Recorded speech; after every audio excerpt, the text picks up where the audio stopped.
look for Jack Smith's evidence against Trump. Go and look for Jack Smith's evidence of a third coup on January 6th. Go and look for them on the front pages of America's newspapers and at the top of America's newscasts. I'll wait. Not even 48 hours since the most damning document ever composed about an American president, one that makes the Watergate testimony look like the comedian's script at the White House Correspondents Dinner, and it's all already virtually disappeared from our American media because whether its leaders know it or not, our American media is not just in the tank for Trump, but its leaders have already drowned there, and there are only a few journalists left alive. But her emails. And it is not as if they had covered themselves in glory in real time, covering the first day's story. Thursday's front pages, New York Times, deflavorized headline, Judge unseals new evidence in Jan 6 case. 6 paragraphs, no photo. 5 photos on the front page, one of an Irish singer, article next to it, 9 paragraphs about J.D. Vance. Washington Post, story in the upper left corner. The prioritized corner is the upper right corner. Headline is, so what? Trump allegedly said of riot. Because, yeah, that's what it was when Trump tried to prompt a violent revolution against the elected government of the United States. 3 times in one day. A riot. Wall Street Journal. A fifth of the page is a photo of a kid wearing a skull cap and glasses so he can look like Mahatma Gandhi during birthday celebrations in Bangalore. And Jack Smith's filing is item number 13 in the mice-type listing of other headlines on the left edge of the Wall Street Journal, and it's 1 sentence long. USA Today. Nothing. Not a damn thing. Full column, a quarter of the front page. J.D. Vance redefines himself in debate. And a big picture of J.D. Vance laughing. Although secret props to whoever at USA Today layout juxtaposed next to his full cheese idiot smile, a different headline, quote, con artists on move to target the desperate, agencies warn. The default position in American journalism 8 years ago this month was to look for something, anything, to throw at, in the way of, or right through Hillary Clinton to prove they weren't liberals. The default position in American journalism this month is to look for some rationale, some excuse to downplay the threat to democracy and dismiss the latest news of Trump's atrocities against it. As a reminder, we are dealing with USA Today, which reached its peak when they used to slip it under your door for free in every hotel in America. And we are dealing with the Wall Street Journal, owned by Murdoch. And we are dealing with the New York Times, the constant bias of which has been perfectly described by a progressive named Dante Atkins as, quote, that Trump is the main character of every story and everything else that happens is in relation to him. And that's what's exhausting about it. And we are dealing with the Washington freaking Post, which is run by whichever journalistic derelict was most recently thrown out of England's Fleet Street and hired by Jeff Bezos and or his fiancée, ex-sports reporting flirt and local LA news anchor Lauren Sanchez, whose professional apogee was her 2002 Sweeps news series on Channel 13 there about dating athletes, which was actually titled How to Meet a Baller. Oh yeah, I forgot one. Politico. Politico called this Jack Smith's October surprise. Smith got Trump indicted on these charges 14 months ago, this Tuesday. He has metaphorically had himself lashed to the mast, while all of the nation's supposed defenders of democracy, from the Supreme Court to Lauren effing Sanchez, have attempted to sink his ship and this nation with it. But Smith's filing, which we have known was coming for 3 months, is dismissed by Politico's Hans und Franz ownership as a surprise. And I'll be damned, maybe it was a surprise there. Maybe Politico's been too busy wondering which of its editors might next be raided by the FBI at the behest of his ex-fiancée. It is absolutely terrifying to admit this, But if it had not been true for years, as I think it has, it became certain this week that as imperiled and creaking as is our democracy is still in 10 times better shape than is our free press. Oh, and by the way, Trump has actually fulfilled yet another cliche. The old saw about the man murdering his parents and then angrily demanding special treatment from the court because he's an orphan. Where the hell is that in the nation's press? By last night, he had sent out more than a dozen panicked posts about Jack Smith's filing. They had started with, for 60 days prior to an election, the Department of Justice is supposed to do absolutely nothing that would taint or interfere with a case. As an aside, bullshit. They disobeyed their own rule in favor of complete and total election interference. As an aside, more bullshit. I did nothing wrong. Let me give you one more aside here. Bullshit. They did. The case is a scam just like all the others, including the documents case, which was dismissed. As an aside, he left out that he appointed the weasel who dismissed it. His latest orgy of posts started there Wednesday night. Just shy of 24 hours later, it climaxed with the Supreme Court's historic Fisher and immunity decisions and the DOJ's ironclad 60-day no election interference rule require that the D.C. J6 witch hunt be immediately dismissed, just like the documents hoax was dismissed in Florida. And apart from the obvious fact that we are only within 60 days of an election, that Trump is the metaphorical legal orphan only because Trump and his whores on the Supreme Court and his concierge judge in Florida and every other corrupt fraud in this nation allowed him to stall and delay us to this point. Not only is there no DOJ ironclad 60-day no election interference rule, but there isn't any DOJ 60-day election interference rule, or 90-day, or 180-day, or 3-day. There is no rule.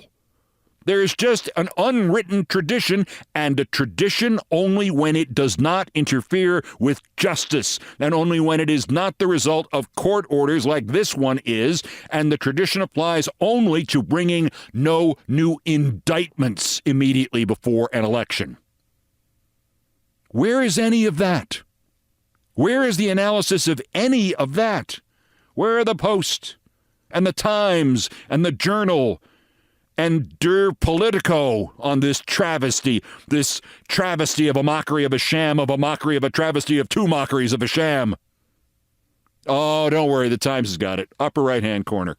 11 defining Saturday Night Live political sketches with a picture of Maya Rudolph and Jim Gaffigan, pretending to be the people who actually are trying to save the country, unlike the New York Times.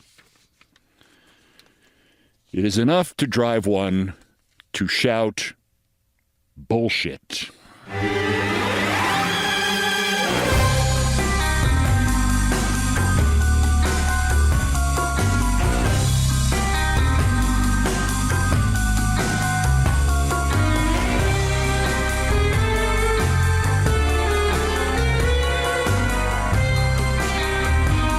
And the irony here is that there is enough in the Jack Smith boxed set of evidence to fill America's newspapers with amazing stories through at least next Monday.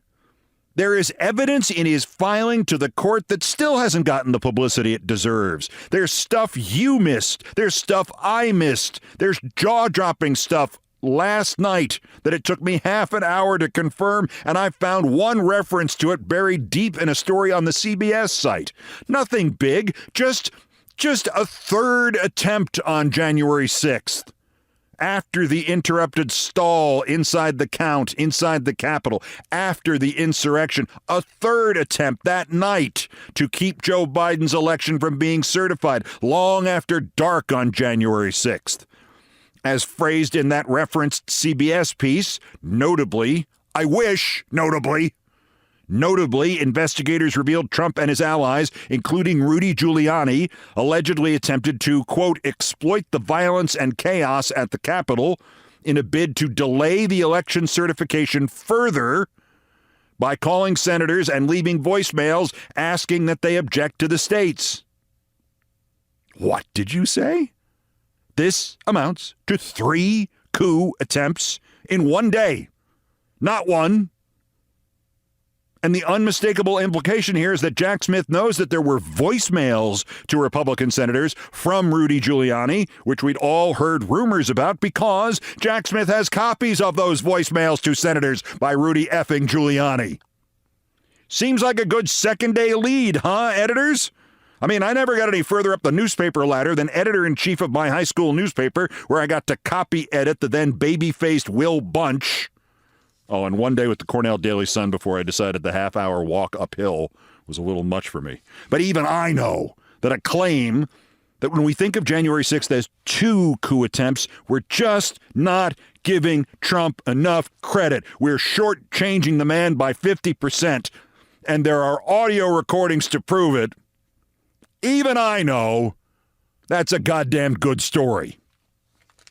Sorry, folks, no room at the Wall Street Journal front page for that story, though, because they've got what happens to your body when your workouts are too intense in the upper right-hand corner. And right below that, have another column called, Do Americans Really Want a Politics of Joy?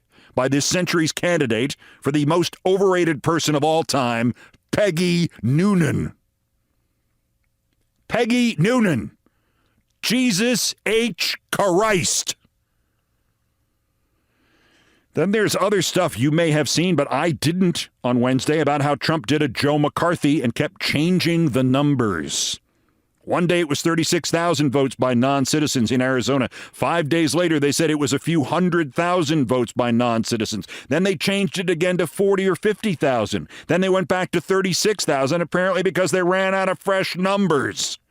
And all of a sudden, we have another movie scene sprung to life from the Manchurian Candidate when the Senator McCarthy character played by James Gregory complains to his wife, played by Angela Lansbury, that he's confused and he's embarrassed because she keeps changing the number of communists he's supposed to claim her in the State Department, and she looks at him like the idiot he is and then tells him, who are they writing about all over this country? And what are they saying? Are they saying, are there any communists in the Defense Department? No, of course not. They're saying, how many communists are there in the Defense Department?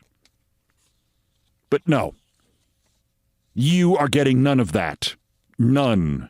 You are getting places like CNN giving automatons like Florida Congressman Brian Mast a chance to rebut Trump's utter disinterest in whether his own vice president lived or died on January 6th by saying, quote, I don't think saying so what should be characterized as anything more than hyperbole right there. He had Secret Service protection, okay? He's being brought to a secret location, okay? His life wasn't really in peril. Congressman Brian Mast, and we swing from the Manchurian Candidate to Sideshow effing Bob. Attempted murder. Now, honestly, did they ever give anyone a Nobel Prize for attempted chemistry?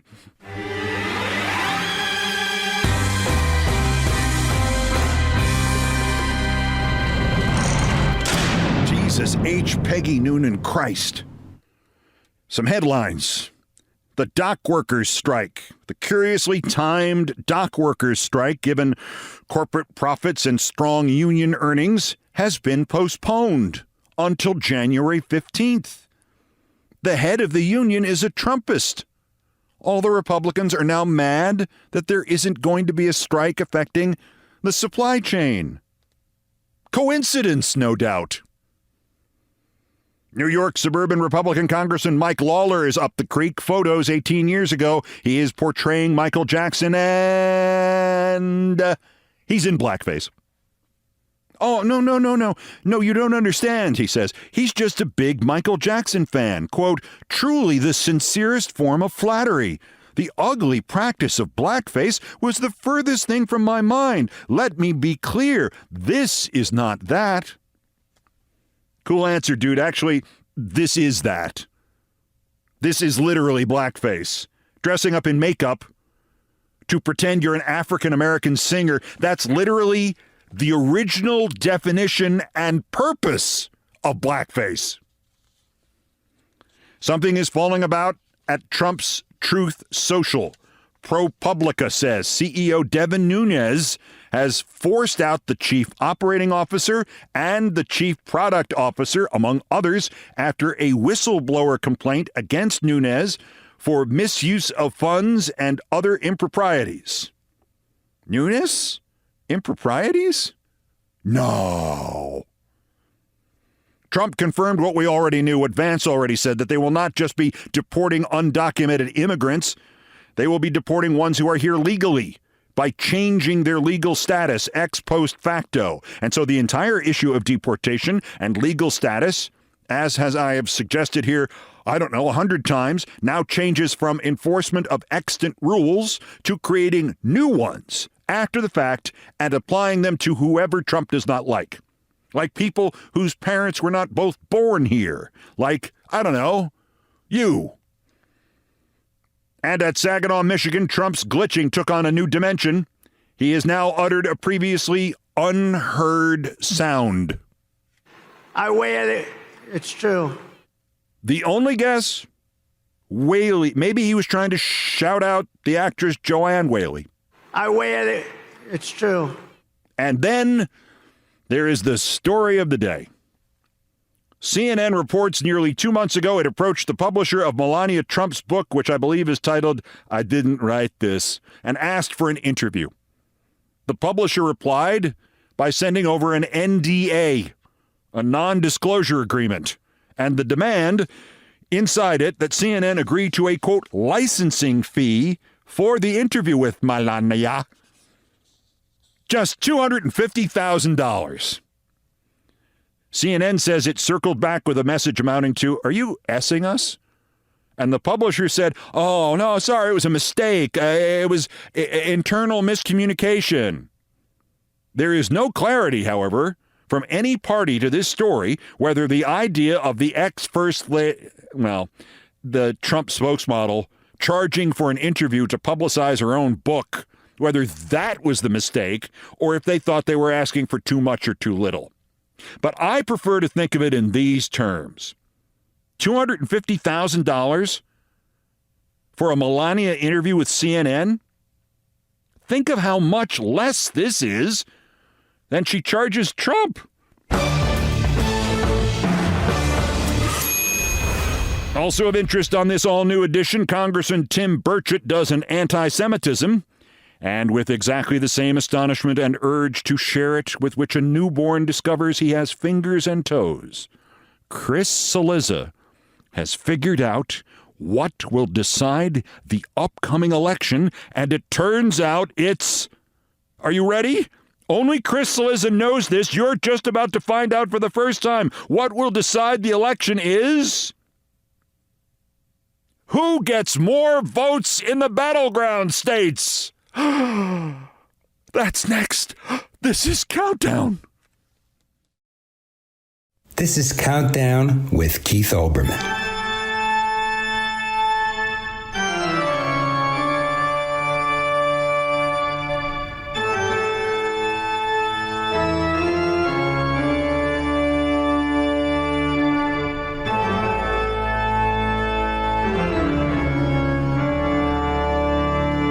Still ahead of us on this all-new edition of Countdown. I don't know the last time I read you this Thurber story.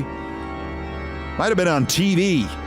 Most Thurber stories end up with a character who more or less is Thurber, prevailing, being the hero, being the put-upon but sympathetic victim, or at minimum being the modest but stridently, told you so, observer. Not this one. Not a friend of the earth.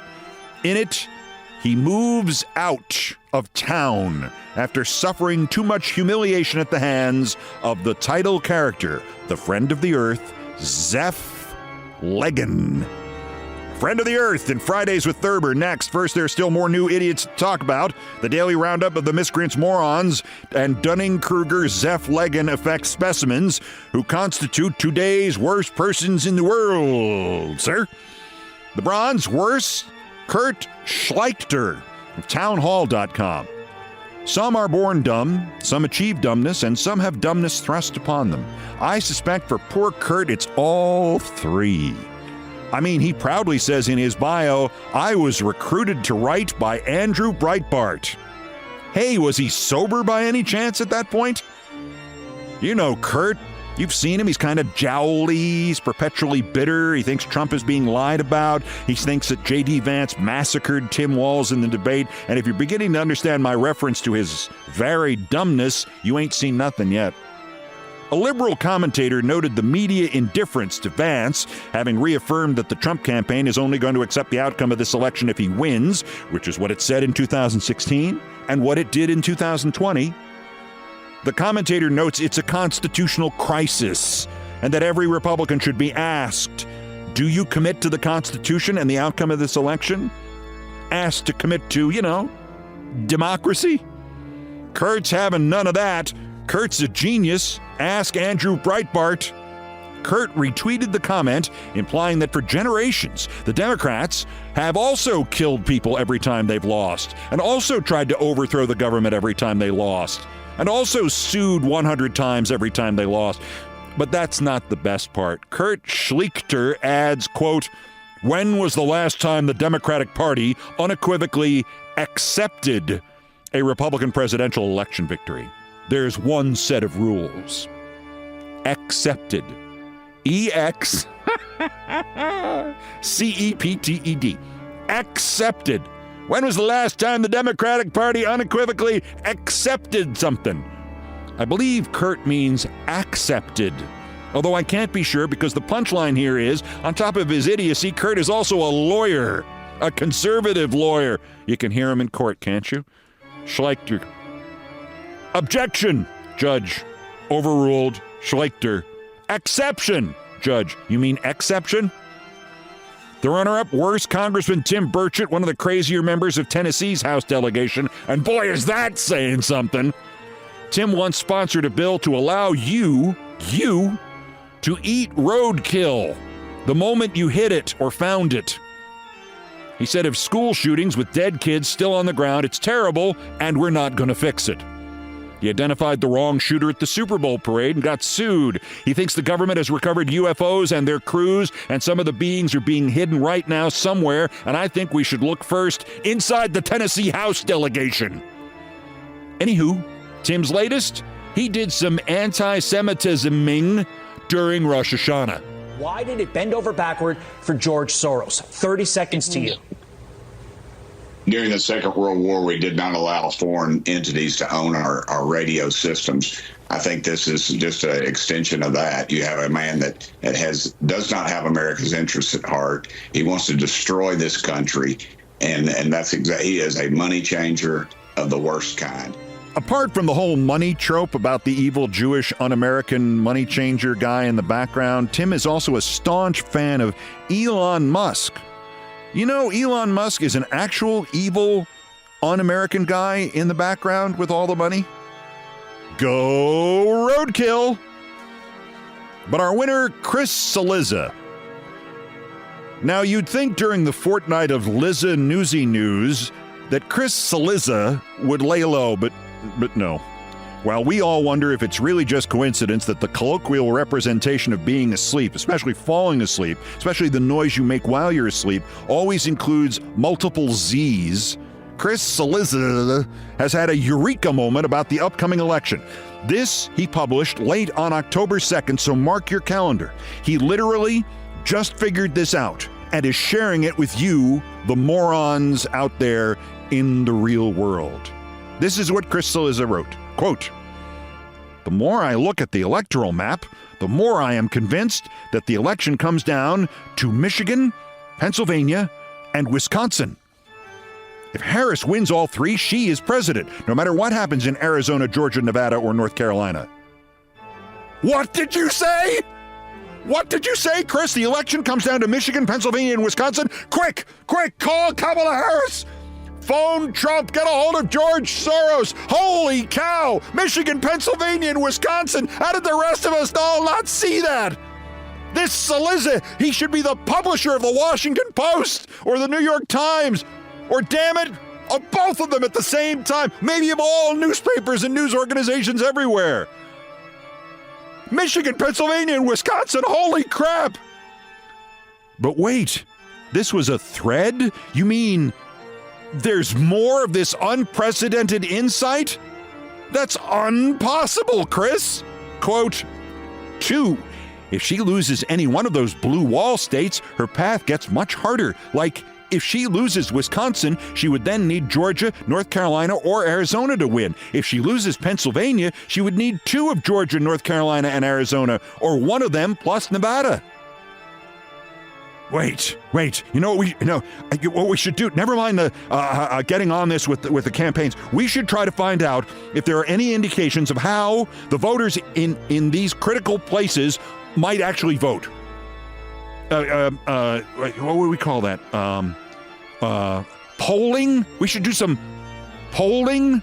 Like ask a whole bunch of them representative of the whole state based on demographic and age groups and ethnic backgrounds and stuff. Anybody ever heard of that? Nevada, you say, Chris? There's a place that exists. You call it Nevada? On this goes. It ends with a reminder that such insight is available from Chris every day in his free newsletter, which, surprisingly enough, is not called Captain Obvious Reporting. At one point, another Twitter account, Cat in Oats, whose bio insists that he mostly writes about the English soccer team Arsenal, replies that this is, quote, the entirety of Chris Cillizza's born on third base and thought he hit a triple career. This note got 1,000 likes, whereupon Cillizza replied to it, too bad Arsenal can't ever get to the top of the table. And then there are a couple of emojis. Cat in Oats is duly astonished. Quote, Did you literally just do the same effing thing I just called you out on in a different context and think it was some sick burn? Seriously, have you ever had an original thought in your life? Would you even know it if you did? Well, sir, I can't top any of that, of course, but I will share you some of the unpublished, soon-to-come Cillizza Eureka moments. If Trump loses, this will reduce his chance of becoming president next January. My sources confirm Lindbergh has just landed in Paris. This Watergate thingy, I think it could imperil Nixon's incumbency. And of course, my free newsletter is free. Chris, somebody told me I'm not the most respected political pundit in the country? Cillizza, 2 days. Worst person in the world!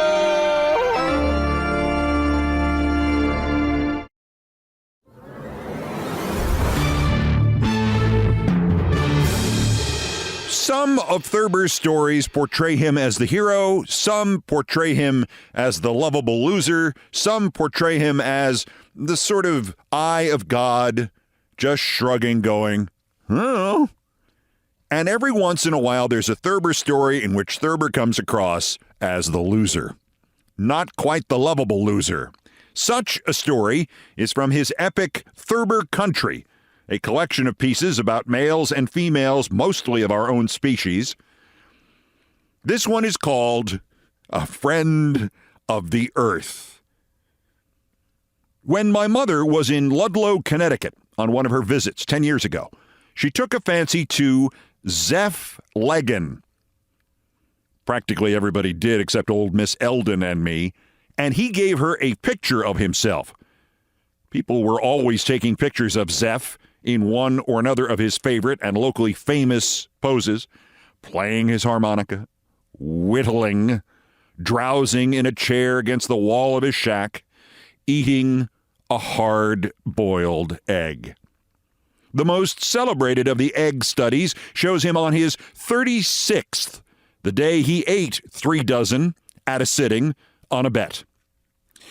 Zeph Legan was a character in the classic mold, a lazy, rustic philosopher whose comic criticism of the futility of action and accomplishment made up, I was told, for his inability to complete a task, his failure to show up on time, or sometimes even at all, his genius at waggish confusion, and his light regard for the convenience of others. Wait till you meet Zeph Leggin, an ecstatic neighbor said to me just after I came to Ludlow. He'll drive you nuts, the old rascal, but you'll love him. We all do. Except Miss Eldon. We always hire him for odd jobs. Used to be a master carpenter, they say, but now he doesn't give a good goddamn. Funniest guy you ever heard talk, though. Lost my wife 10 years ago, he'll say to you. Play it straight. Say, that's too bad. Yep, he'll tell you. Lost her in a dry goods store. I slipped out the back door. Ha, ha, ha. For such bewildered foreign eyes as may fall upon these lines, I would perhaps explain that ours is a good-natured commonwealth of straight men and stooges, willing and eager to let a wall crumble or a roof sag or a pipe freeze if the vandal responsible for the trouble has a Will Rogers grin, a soft drawl, and a dry way of saying things. There must be something grave the matter with me. From the moment I set eyes on Ephraim J. Zeph Leggin, I wanted to poke him in the nose. For the sake of a fair record, I must report that Zeph took an instant dislike to me, too. Zeph was a-sittin' in front of his shack and a-playin' his mouth organ. He called it Old Maria, I heard later. When Paul Morton, the neighbor I quoted earlier, led me up to him one afternoon, I was presented to Zeph Leggin. It was regarded as an honor, I had been told, if he stopped playing, opened his eyes, and deigned to speak. Zeph, I want you to meet Mr. Thurber, said Paul. Zeph kept right on playing. He's come to Ludlow to live, a new neighbor of ours, Paul went on. Zeph finished another bar of Nellie Gray and looked up at Paul, not at me. He a married man? He asked. That nettled me. He hadn't acknowledged the introduction by so much as a nod, and I didn't like the practiced twinkle in his eye. I could see what was coming, and I beat him to the punch. It was small of me, I suppose, but I offer the purely human excuse that we had come to dislike each other in the first few seconds. I lost my wife 10 years ago, I heard myself saying in a strained, chill tone. The twinkle in Zeph's eyes died, and a hard look took its place. With our rapiers crossed and clashing, we searched for each other's gullet. He was shrewd, all right, and not slow of mind. He knew that I must have been tipped off to his opening gambit. He threw a quick, baleful glance at Paul, who he must have figured was the tattletale. Lost her in a dry goods store, eh? Zeph asked me, and the devil took hold of my tongue. She died, I said coldly, and it almost brought Zeph up out of his tilted chair. Then he saw the astonished look that Paul gave me, and he knew I was trying to knock his foil from his hand by an inexcusable trick. Now, that's too bad, bub, he said nastily. Come on, Jim, let's go, said Paul. I want to show you my studio. But Zeph and I were glaring at each other. Yes, she died laughing, I said, at a backwoods Voltaire. Come on, Jim, for God's sake, said Paul, taking me by the arm. Zeph closed his eyes, leaned back, and began to play Nellie Gray again on his harmonica. The bargain of our enmity was sealed. The only thing this Miss Eldon and I had in common, I found out later, was our lonely immunity to the magic spell of Zeph Leggin, and since she was a hard and hollow old lady, there were dark moments when I felt I must belong to the wrong school of thought in the case of the Ludlow minstrel. Miss Eldon had not spoken to Zeph or allowed him on her premises since the day of the Great Insult, May 16, 1934. She kept all dates, important and otherwise, neatly arranged in the back of her mind, along with her fine collection of old platitudes.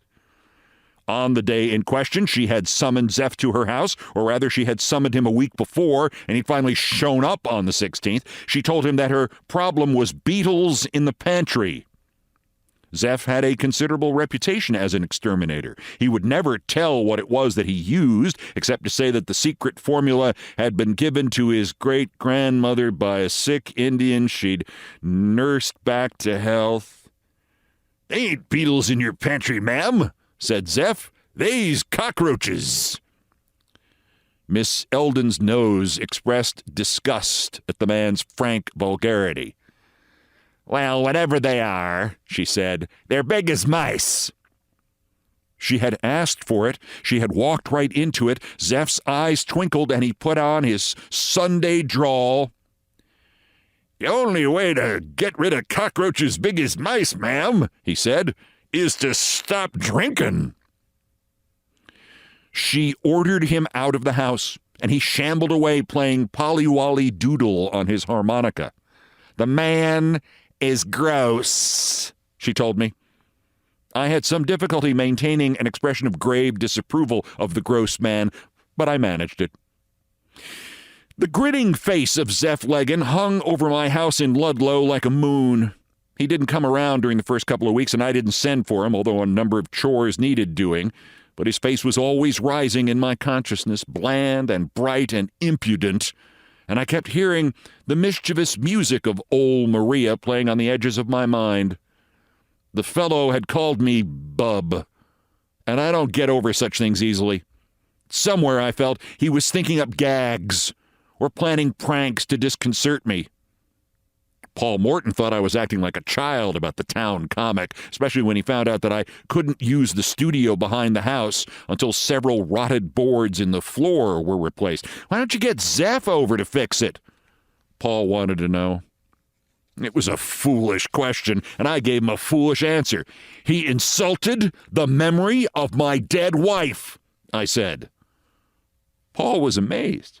"You started that," he said. "You spoiled his little joke about the dry goods store and got me in bad. He knew I'd told you about it." "I'm sorry," I said. "But even if it hadn't happened, Leggin and I could never get along. Each of us wishes the other were dead. It takes all kinds of people to make up a world, Paul. The seasick sailor, the surgeon who faints at the sight of blood, and the man who hated Leggin, as I am destined to be known after I'm gone. If Zeph were the last—" "Nuts," said Paul, and went away. It was about 10 days later that I heard the sounds of someone moving around in the studio. I went out to investigate. It was Zeph. He was standing with his back to me, studying the rotted floorboards, and although he must have heard me come in, he didn't turn around. "Fella goes into this grocery store," he said over his shoulder, and says to the man, "What you got in the shape of bananas?" "Cucumbers," says the man. He tapped one of the boards with his shoe and turned around slowly. "What do you got in the shape of tools?" he asked. I wasn't going to play any games with the old rascal. "I rented this house furnished," I told him. "And I haven't had time to find out where everything is. I thought you had tools of your own." He gave me the twinkle. "Won't know about that till I get back home," he said. He took it for granted that the job of fixing the floor, like all other tasks of the kind, was his by inalienable right, and I decided to let it go at that. "There ought to be a toolbox somewhere in the house," I said. He gave me the grin. "'Twon't come to us," he said. "We'll have to go to it." On the way out of the studio, Zeph stopped at a table and picked up a flashlight that lay on it. He clicked it several times and then said, "Needs new batteries. I'll be going by Barton's store in Danbury this afternoon. Want me to take it along?" I told him that would be fine and thanked him, and he put the flashlight in his pocket. I can't remember now where we found the saw, but the search lasted a good 20 minutes. Zeph examined it carefully and then put it down. "Can't use it," he said. "Left-handed saw." I studied it for a few minutes. I guess you'll have to bring your own then, I said. He frowned. Job of work comes a little higher if I furnish my own tools, he announced. I turned without saying anything and led the way out of the house. When can you get at the job? I asked him.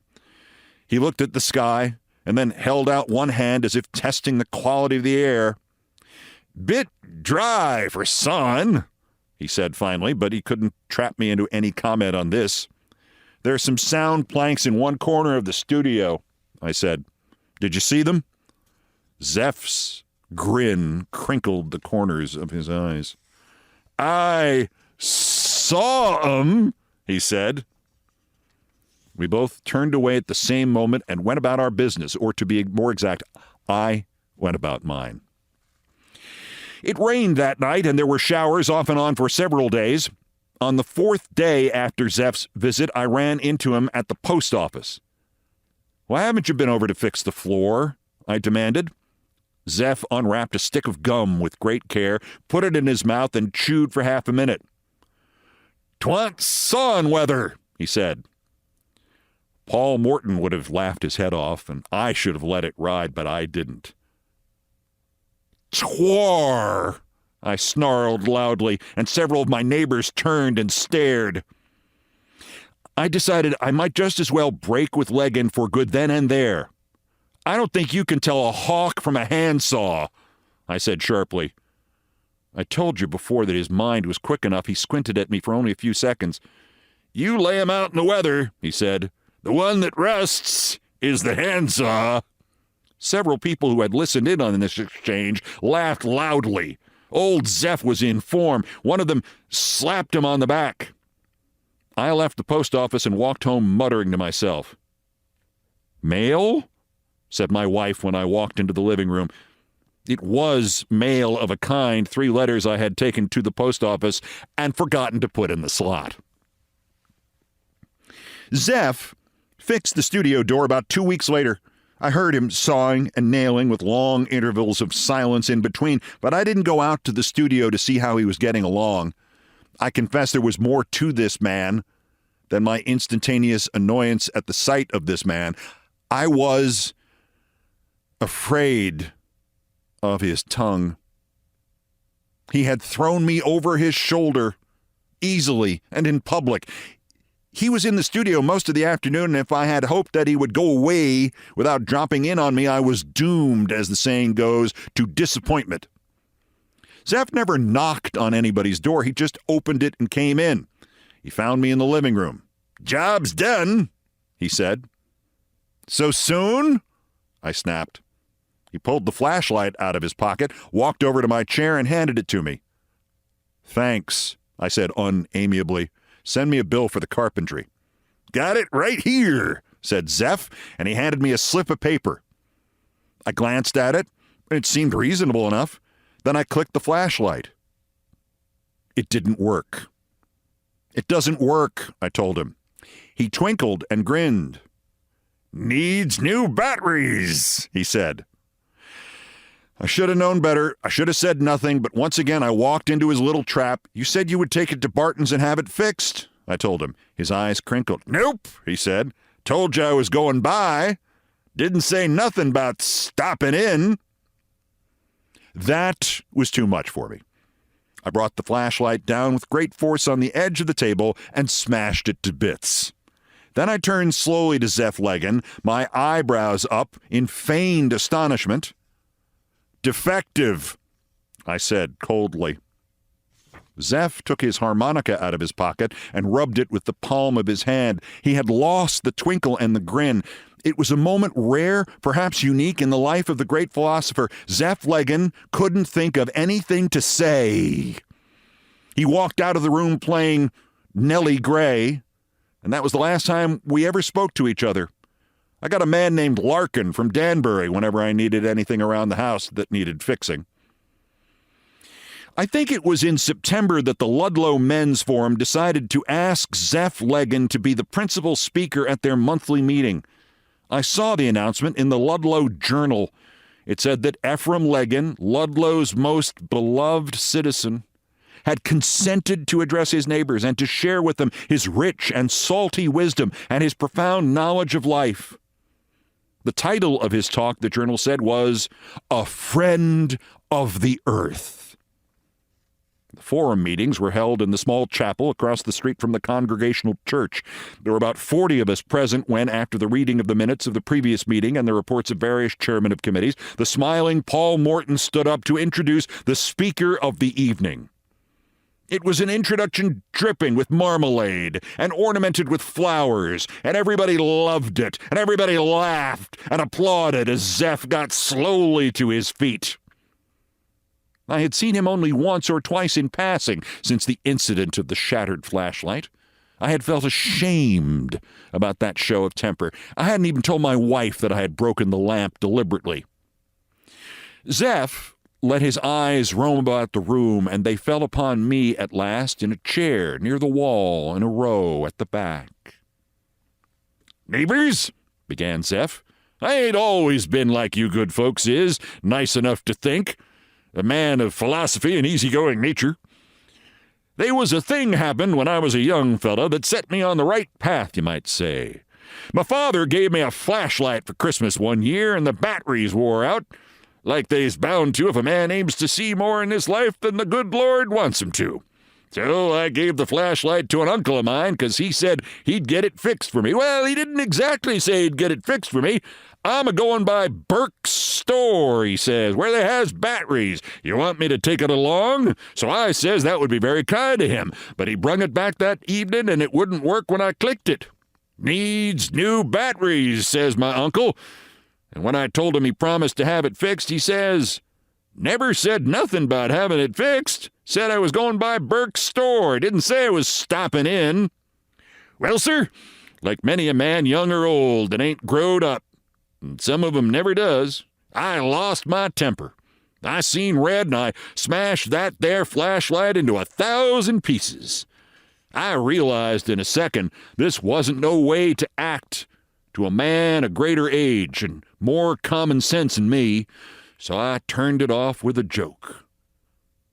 I turns to my uncle and I says, solemn-like, defective, I says. Then I got up quietly and quickly from my chair and started to slip out of the chapel.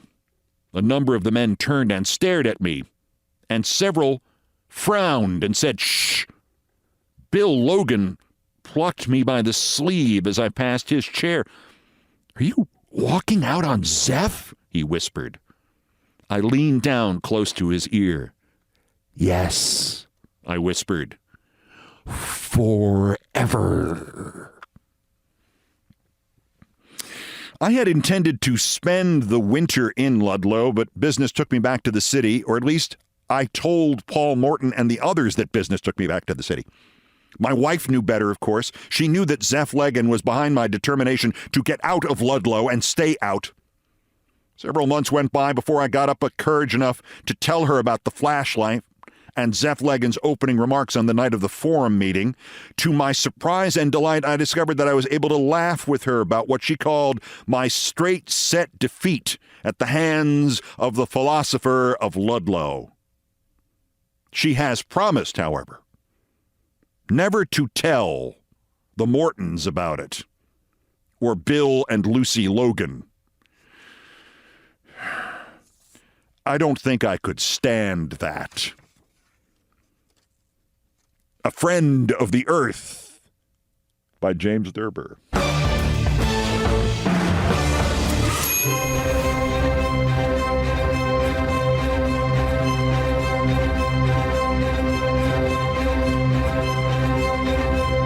Needs new batteries. I've done all the damage I can do here. Thank you for listening. We're now back to 5 episodes a week, posting nightly just after midnight Eastern. Once again, there is a Monday countdown. Please send this podcast to somebody who doesn't know that they need to listen, but should find out. Well, sir, Brian Ray and John Philip Chanel, the musical directors of Countdown, arranged, produced, and performed most of our music. Mr. Chanel handled the orchestration and the keyboards. Mr. Ray was on the guitars, bass, and drums. It was produced by TKO Brothers. Our satirical and pithy musical comments are by the best baseball stadium organist ever, Nancy Faust. Sports music is the Olbermann theme from ESPN2, written by Mitch Warren Davis, courtesy of ESPN Inc. Other music arranged and performed by the group No Horns Allowed. My announcer today was my friend Dennis Leary. The voice I used in the Thurber story was kind of George Clooney in Oh Brother, Where Art Thou? And kind of Dave Foley in Kids in the Hall. Well, sir, everything else was pretty much my fault. That's Countdown for today, 4 weeks and 4 days until the 2024 presidential election. The 1,368th day since convicted felon drooling J. Trump's first attempted coup against the democratically elected government of the United States. Use the election. Use the mental health system. Use Zeph Leggin. Use presidential immunity if we have to keep him from doing it again, sir. While we still can. The next scheduled countdown is Monday. Bulletins as the news requires. Until then, I'm Keith Olbermann. Good morning, good afternoon, good night, and good luck.